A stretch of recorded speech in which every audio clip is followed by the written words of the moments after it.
How to portion control using bento boxes. Bento boxes are a popular item to use to prepare lunches and snacks in Japan. The compartmentalized containers have made their way west as an ideal way to ensure meals are well balanced and served in proper portions, characteristics that are crucial for a healthy diet. To use bento boxes for portion control, purchase containers with the correct number of compartments for your needs and fill those compartments with healthy whole foods from all 4 food groups. Part 1. Determining proper portion sizes. 1. Learn visual representations. If you can compare ideal portion sizes to other objects with which you're familiar, you'll get the portions right every time without having to meticulously weigh and measure the food you eat. 1 serving of protein is 3 to 4 ounces, around 88 to 118 milliliters, the size of a fist, the palm of your hand, or a deck of cards.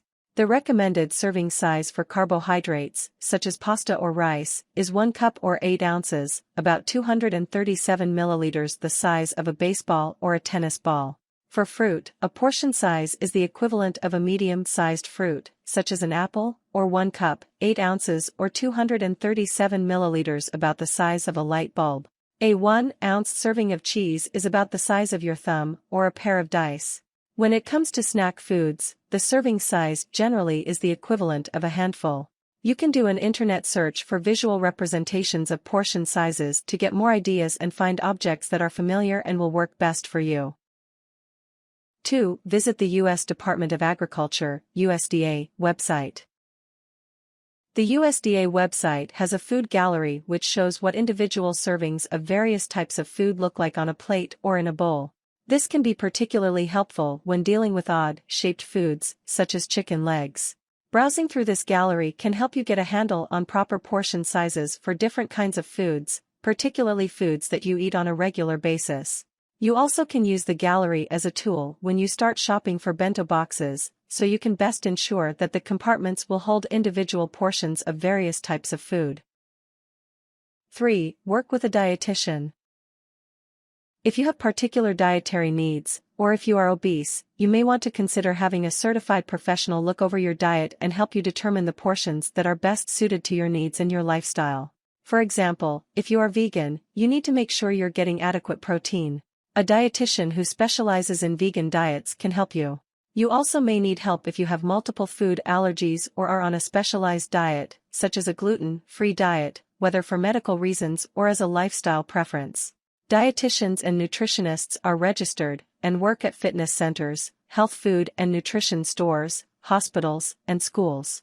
If you're a member of a gym or fitness center, that may be a good place to start. You also might ask your doctor for a recommendation. If you want to check the credentials of a nutritionist or dietitian you are considering seeing, then visit https://www.turnet.org. 4. Focus on your body. You may be used to seeing huge portions of food, especially if you frequent all-you-can-eat buffets or fast food restaurants. By eating slowly and mindfully, you can adjust to smaller, more healthy portions. Before you start eating, take a few deep breaths and consider whether you're hungry, and how hungry you are. Pay attention to what your body is telling you. Look at your food, at the colors and shapes. Take in the aroma with another few deep breaths. Chew slowly, savoring each small bite. Put your fork or spoon down in between bites and focus on each bite as you chew it.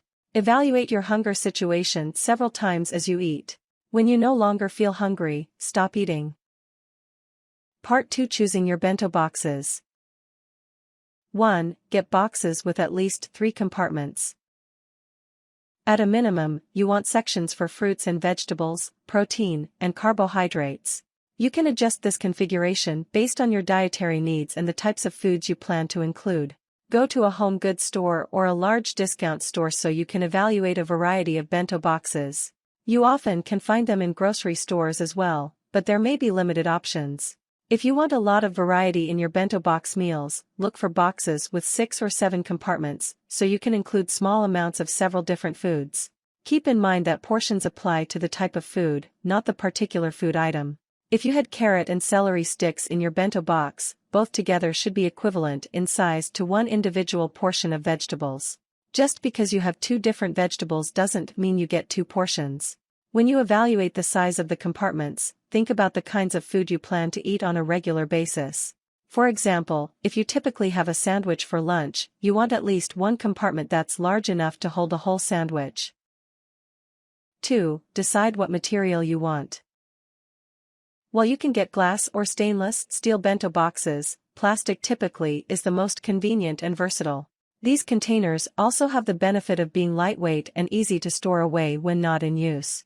Good quality plastic bento boxes typically will run you around $20 a piece, but you may be able to get a discount if you're purchasing several. Stainless steel or glass typically will be more expensive. Price also will vary depending on the brand, although a higher price doesn't necessarily indicate the box is of higher quality. Check product information and make sure the boxes you choose are freezer and microwave safe. You also may need them to be dishwasher safe.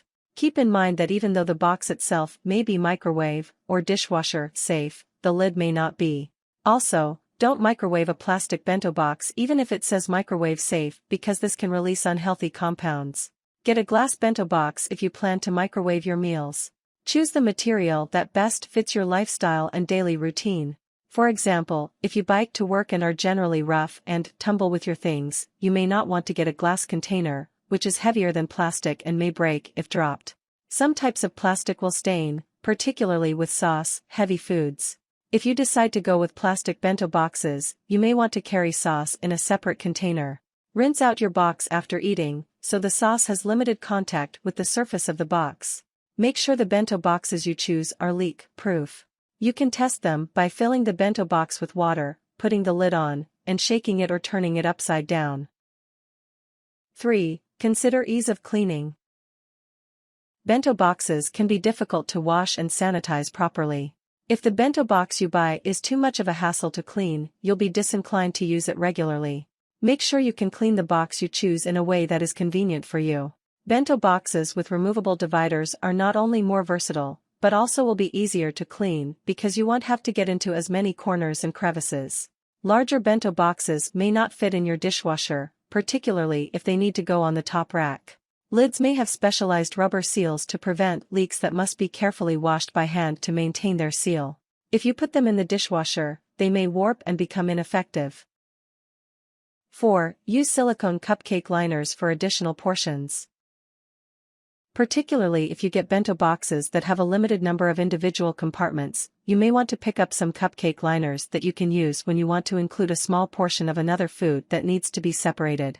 Silicone cupcake liners can easily be washed and reused, and you can buy a dozen for under $10. This makes them an economical way to add temporary compartments to your bento boxes. You can find them in many different colors and shapes if you want to get creative. Each regular-sized cupcake liner is about the size of an individual portion of most side items such as fruits, vegetables, or cheese. You also may want to pick up some smaller silicone liners for mini cupcakes or muffins. These can be ideal for special treats that are only supposed to be consumed sparingly, such as candies. Part 3. Planning your meals. 1. Calculate the total calories you need. The number of calories your body needs each day depends on your gender, body mass, age, and level of activity. You'll get the most accurate measure of your caloric need if you know your basal metabolic rate. You can find calorie calculators online if you want to get a general, working idea of how many calories your meals should include. Keep in mind that total calories refers to your intake over the course of an entire day. Not only must you divide this number by the number of meals you eat each day, but you also should account for snacks. Remember to do this calculation regularly if you have a change in your level of activity, or if you gain or lose a significant amount of weight. 2. Adjust your caloric intake as necessary. There are 3,500 calories in 1 pound. Using this, you can determine how many calories you need to cut, or add, each day if you want to gain or lose weight. To lose 1 pound a week, you need to eat 500 fewer calories every day. So if you calculate that you need to eat 1,700 calories a day to maintain your current weight, you would need to eat 1,200 calories a day to start losing weight. If you want to gain weight, the calculation works the same way, but in reverse. If your calculations revealed that you needed to eat 1,700 calories a day to maintain your weight, you would need to eat 2,200 calories a day to gain a pound a week. 3. Focus on variety and presentation. Bento-style lunches aren't just about providing a well-balanced meal, they're also an art form.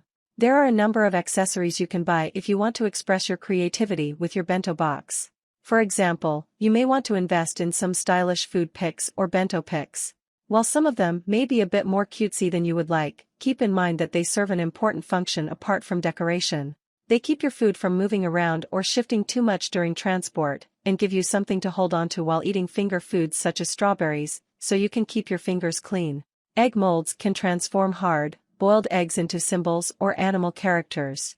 You also can use cookie cutters and mini bento cutters to shape vegetables or make cut-outs in sandwiches. 4. Include lean protein. Whether you're specifically dieting or just trying to eat more healthy, lean protein is essential to build strong muscles and provide you with consistent energy throughout the day. Chicken and turkey are good sources of lean protein. If you are a vegan, try including edamame or other soy products, as well as lentils and almonds. Even meat eaters should consider substituting their meat with an alternative protein source, such as tofu, at least once or twice a week. Hard-boiled eggs are a staple of bento-style meals, and also a good source of protein. 5. Add colorful fruits and vegetables. According to bento box tradition, your bento box must contain at least 5 colors. Colorful foods are higher in antioxidants. Following this tradition not only gives you a meal that's pleasing to the eye, but encourages you to go beyond your standard fare and incorporate less typical food options that you may not have considered otherwise. For example, look for red, yellow, and green tomatoes, or orange and purple cauliflower. These foods taste generally the same, but naturally bring more color to your bento box. Always include some green in your box, in the form of leafy greens for a salad or cucumbers and celery. Melon balls are another good way to get a variety of color into your bento box while still eating healthy food that's divided into proper individual portions. 6. Use sauces and dips for flavor. Use a small container or tube with a separate lid to carry the sauces, salad dressings, or dips you plan to use with your bento box meal. If you get a container that only holds an ounce or 2, you can better control your portions than if you just use a whole jar or bottle. Make sure any liquids in your bento box are closed so that they won't get all over everything else in transit. Some bento boxes have a small raised compartment designed specifically for liquids. The sides of this compartment go all the way up to the lid to prevent leaks. However, it may not be entirely leak-proof since it isn't sealed the same way the outside of the box is. Keep that in mind before you throw your bento box into your backpack or turn it upside down. 7. Put decadent treats in the smallest area. Even if you're on a diet, you don't necessarily have to deprive yourself of the little treats you love. Just enjoy them in incredibly small amounts so you can satisfy your craving without blowing your diet. For example, if you're putting together a bento box full of sweet and salty snacks to eat at work over the course of a day, you might include a mini cupcake liner with a handful of chocolate candy or jelly beans. These small amounts also can be a good way to add some fun and variety to your bento box meal while still exhibiting good portion control. Tips. While bento boxes can be good for grazing, don't forget to eat regularly scheduled meals as well. If you're trying to lose weight, you may get more benefit from eating smaller meals once every 2 hours, as opposed to 3 larger meals. If you want to use bento boxes as part of a large-scale diet plan, ease into it gradually. Consult your doctor if you have a chronic health condition that may be affected by a change in eating habits. Bento boxes are good to start portion control, but they are guesstimates, not exact measurements of the portion you should be eating. Buy and use a food scale if you want to be exact. Warnings. Be aware of the risks associated with BPA, which can be found in cheaper plastic containers. This chemical can interfere with your endocrine system and may be linked to high blood pressure.